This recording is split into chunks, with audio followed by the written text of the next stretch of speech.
Jacques Attali. Bonjour. Est-ce que les fleurs sont si importantes dans la vie des hommes qu'elles méritent qu'on leur consacre une émission? Vous savez, il y a beaucoup de sujets qui sont intéressants et qu'on considère comme anecdotiques parce qu'ils révèlent, par leur place dans notre vie, même si elle est en apparence anecdotique, des choses très très importantes sur ce que nous sommes.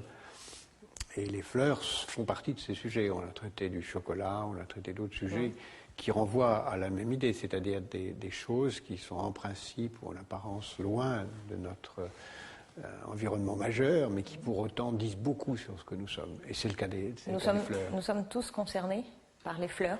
Oui, d'abord parce que les fleurs sont présents. Je parle des fleurs et pas des plantes en général, ni de la végétation, ni de la nature. Nous allons nous concentrer sur les fleurs coupées ou en pot, mais disons les fleurs coupées pour l'essentiel. Les fleurs sont présentes dans notre vie depuis très longtemps, d'abord parce que c'est quelque chose qui dans la nature est particulièrement admirable et que les hommes admirent depuis très longtemps. Depuis toujours même, puisqu'on en trouve trace dans la littérature, dans la Bible évidemment, il y a 3 millénaires, on en trouve trace dans la Bhagavad Gita, on en trouve trace dans la plupart des grands textes religieux.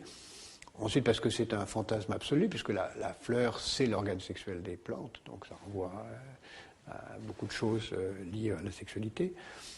Ensuite parce que les fleurs ont été depuis très longtemps dans beaucoup de civilisations, ça commence au moins dans l'Empire ottoman, un langage, une façon de dire les choses, une façon d'offrir quelque chose de signifiant, et en même temps c'est une réflexion sur la brièveté de la vie. On connaît le célèbre poème sur la rose comparé à la jeunesse, mais de tout temps la fleur a été une métaphore de la condition humaine, la beauté fragile et qui disparaît.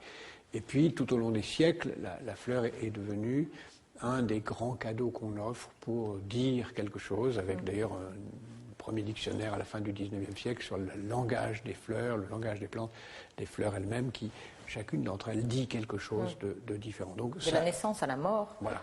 On marque un événement avec des fleurs. Avec des fleurs, mais de façon extrêmement différente. Il y a des civilisations pour lesquelles les fleurs sont même sacrées. C'est le cas du Japon, c'est le cas de la civilisation maya, c'est le cas de beaucoup de civilisations dans lesquelles le lotus, par exemple, joue un rôle absolument majeur dans la signification de certaines civilisations. Donc, la fleur est une extraordinaire métaphore de la fragilité et de la beauté. De l'éphémère. Fragilité et la beauté, donc des choses essentielles de notre vie. Et par la fleur, on peut dire beaucoup.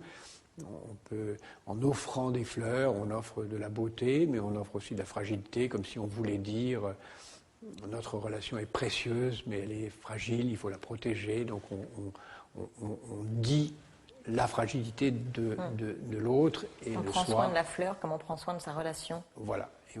Et on demande de prendre soin d'une relation en offrant des fleurs dont il faut prendre soin. C'est un appel à l'intérêt de l'autre, évidemment. Alors, pour être un petit peu moins poétique que vous, qui tient l'économie de la fleur? Alors, l'économie de la fleur a changé avec le temps. Elle a été d'abord turque, puis elle est devenue très vite européenne, parce que les Hollandais ont compris au début du XVIIe siècle que les fleurs étaient très importantes. Ils l'ont compris d'ailleurs tout à fait par hasard, parce qu'en réalité, l'important pour eux, c'était d'abord les colorants, puisqu'ils ont d'abord développé l'industrie du colorant pour la teinture, et donc les plantes colorantes, qui se trouvaient être accessoirement aussi, pour certaines d'entre elles, des fleurs. Donc ils ont d'abord fait leur succès au début du XVIIe siècle, ainsi en développant toutes les teintures nécessaires au drap, ils ont pu faire ainsi une industrie du textile qui était tout à fait exceptionnelle. Et puis, ils ont développé une industrie de la fleur correspondant à leur climat, et naturellement, la première fleur importante, comme chacun sait, ça a été la tulipe, qui est devenue un extraordinaire marché, puisque c'est même devenu une occasion de spéculation. Le bulbe de la tulipe a provoqué une crise financière exactement comme la crise financière qu'on connaît aujourd'hui, parce qu'on a spéculé 1636. On a spéculé là-dessus, et ça a été d'ailleurs à la suite de cette crise où chacun a spéculé sur la bulbe de tulipe. La bulbe a provoqué une bulle. Ça a été l'occasion de la mise en place d'une réglementation bancaire et financière très forte, qui a d'ailleurs donné le pouvoir aux Pays-Bas dans le système financier mondial pendant un siècle et demi, grâce au marché de la fleur. Alors, ils avaient un climat qui était différent des autres pays. Alors ils avaient un climat et aussi une volonté. Parce que Où est-ce que personne n'a jamais essayé de faire de la même manière? On aurait pu faire, c'est une question de volonté. Les Pays-Bas ont... pourquoi l'ont-ils fait? En fait, ils l'ont fait parce qu'ils n'avaient plus de terre. C'est le manque qui a provoqué la fleur. Comme ils n'avaient plus de terre agricole, ils ne pouvaient plus produire assez de blé pour eux, donc ils ont eu le courage extraordinaire, au lieu d'importer du blé, de dire on ne produit non pas assez de blé, mais on ne va plus produire de blé du tout, mais on va produire autre chose dont la valeur ajoutée est supérieure et qui va nous permettre d'acheter du blé et de faire beaucoup mieux. C'est comme ça qu'ils ont fait des fleurs. Et donc ils sont devenus le premier marché d'abord de la bulbe de tulipes. Mais ce qui est extraordinaire et ce qui est très rare dans l'histoire, c'est qu'ils, alors que normalement les centres de pouvoir basculent, les Pays-Bas ont perdu le pouvoir à la fin du XVIIIe siècle, en général pour Londres, et ils n'ont jamais perdu le pouvoir sur les fleurs. Et ils sont aujourd'hui encore... C'est aujourd'hui encore le premier pays producteur? C'est le premier pays producteur de bulbes, 70% de la production mondiale, excusez du peu, mais c'est aussi le premier marché mondial de la fleur coupée, parce que c'est là où se trouvent les ventes aux enchères de toutes les fleurs coupées, et pratiquement... Alors, qu'est-ce que c'est que ce système de vente aux enchères?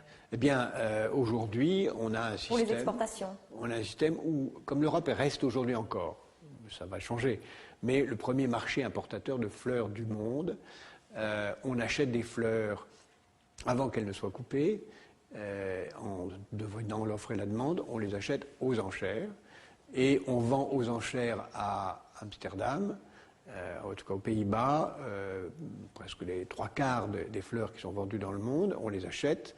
Elles viennent soit d'Europe. C'est-à-dire qu'il y a une quantité et que les pays, ou en tout cas les différents distributeurs, achètent aux enchères les lots de fleurs qu'ils vont importer 2 ou 3 jours plus tard. En sachant que... Ça a toujours fonctionné ainsi? Ça a toujours fonctionné ainsi. Naturellement, les fleurs coupées ne sont importables que depuis peu, parce qu'il faut une chaîne du froid exceptionnelle et il faut des avions rapides. Donc c'est aussi, on en parlera sans doute tout à l'heure, la fleur, le marché de la fleur est un facteur d'émission de gaz carbonique absolument considérable, puisqu'il faut transporter la fleur par l'avion. Mais en même temps, c'est aussi un extraordinaire marché extrêmement sophistiqué, avec beaucoup de pays qui commencent à être producteurs.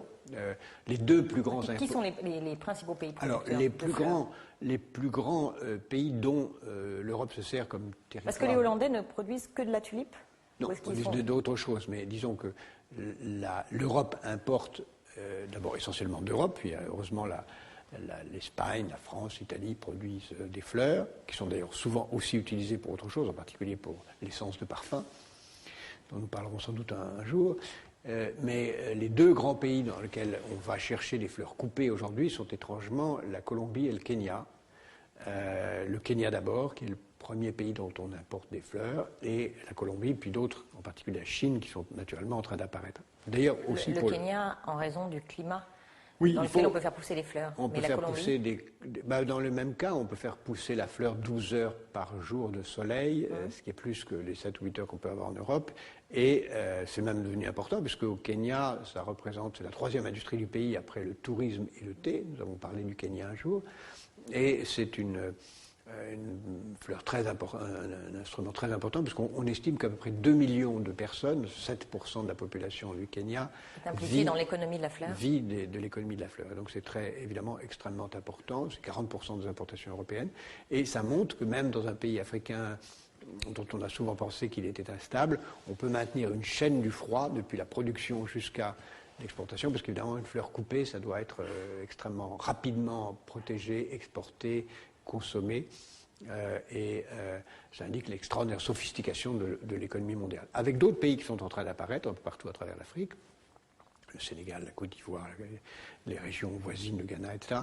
Et puis d'autres pays qui sont en train de surgir, en particulier la Chine. Il y a une région de la Chine qui est en train d'exploser. Il faut dire, le marché de la fleur, ce n'est pas énorme, hein, c'est 2-3 milliards de chiffre d'affaires, ce qui est dérisoire par rapport au reste de l'économie mondiale. Mais la Chine, en particulier la région, le Yunnan, qui est aujourd'hui une région qui est extrêmement spécialisée pauvre. dans le commerce de la fleur coupée. Par hasard, par le fait que quelqu'un s'y est mis, et puis d'autres s'y sont mis, et puis c'est devenu un marché très important. Et aujourd'hui, c'est 10% du marché mondial, à la fois pour l'exportation vers l'Europe, le marché intérieur, et le marché du Japon, où la Chine a pris une importance considérable. Puis la fleur, c'est un peu comme le chocolat, hein, c'est-à-dire ça fait partie de ce grand ensemble des cadeaux. D'ailleurs, il y a une rivalité entre la fleur et le chocolat. Quand vous allez à un dîner, est-ce que vous apportez des fleurs ou du chocolat, etc. La célèbre chanson de Jacques Brel. Donc il y a une rivalité qui fait d'ailleurs que aujourd'hui ce sont à peu près sont les mêmes. Les gens se posent, les producteurs se posent la question de savoir s'ils vont être producteurs de fleurs ou producteurs de cadeaux en général. C'est comme ça que sur Internet, les sites de fleurs, très souvent, vendent également des chocolats. Oui, c'est le site du cadeau, de l'offrande immédiate, avec évidemment beaucoup d'autres enjeux. Si on revient sur cette idée de fleurs qu'il faut transporter, pour laquelle il faut une chaîne du froid, c'est un produit de luxe, la fleur. Est-ce qu'elle n'a pas subi la crise ? C'est un produit de luxe qui a subi énormément la crise. Le Kenya est en train de souffrir terriblement, comme la Colombie, de l'effondrement du marché européen en matière de fleurs. On consomme à peu près 20-25% de moins de fleurs cette année, même s'il y a le développement, c'est un autre sujet, du bricolage, des plantes d'appartements, du jardinage qui se développe par ailleurs, mais aussi parce qu'il y a une interrogation sur la fleur et l'environnement. La fleur pose des problèmes parce qu'il faut la transporter, donc ça émet des gaz carboniques en pagaille, et puis ensuite parce que l'émission de gaz carbonique entraîne des conséquences sur la fleur considérables. Par exemple, la sécheresse fait qu'au Kenya, le lac Naivasha, qui est le principal lieu de production de fleurs, est pratiquement asséché, et qu'on réserve l'eau à l'eau potable plus qu'à l'irrigation, parce que également il y a des problèmes sur les insectes. 80% des fleurs sont... Tous les problèmes liés à la pollinisation. Oui, la pollinisation, c'est la reproduction. 80% elle est faite par des animaux, c'est-à-dire des insectes, des abeilles pour l'essentiel, enfin beaucoup, mais aussi une petite partie par l'eau ou par l'air. Et dans la mesure où la diminution des espèces d'abeilles, on en parlera un jour, pollinisateurs des insectes pollinisateurs diminue, le nombre d'espèces diminue, donc la pollinisation diminue, et les espèces qui sont reproduites sans insectes explosent au détriment des autres. Donc il y a un vrai risque sur l'écosystème des fleurs lié à l'environnement. Mais le risque le plus important, est-ce que ce ne sera pas le changement climatique? Oui, c'est le changement. Qu'est-ce que ça veut dire? Que les pays producteurs d'aujourd'hui ne seront plus les mêmes demain, ou qu'on trouvera une autre manière de produire des fleurs? Il y a les serres, évidemment. Il y a les serres, évidemment, qui sont qui polluent autrement. D'où l'importance d'ailleurs d'associer serre et énergie solaire, parce que ça permet d'économiser l'un par l'autre, mais aussi le manque d'eau qui est lié à ça, comme je l'ai dit tout à l'heure à propos du Kenya, et sans aucun doute le transport aérien qui va devenir beaucoup plus coûteux et qui réduira certainement le transport des fleurs. Alors qu'est-ce qu'on pourrait trouver comme alternative? S'envoyer des fleurs virtuelles sur Internet? J'espère que non, mais on produira sans doute beaucoup plus de fleurs proche de chez soi et on verra apparaître de plus en plus. Pourtant, ce n'est pas la même économie. Les producteurs ne sont pas du tout les consommateurs à l'heure actuelle. Oui, mais on peut imaginer de produire beaucoup de fleurs de qualité passionnante dans les régions tempérées, et donc ça peut redevenir un marché relocalisé et non pas délocalisé.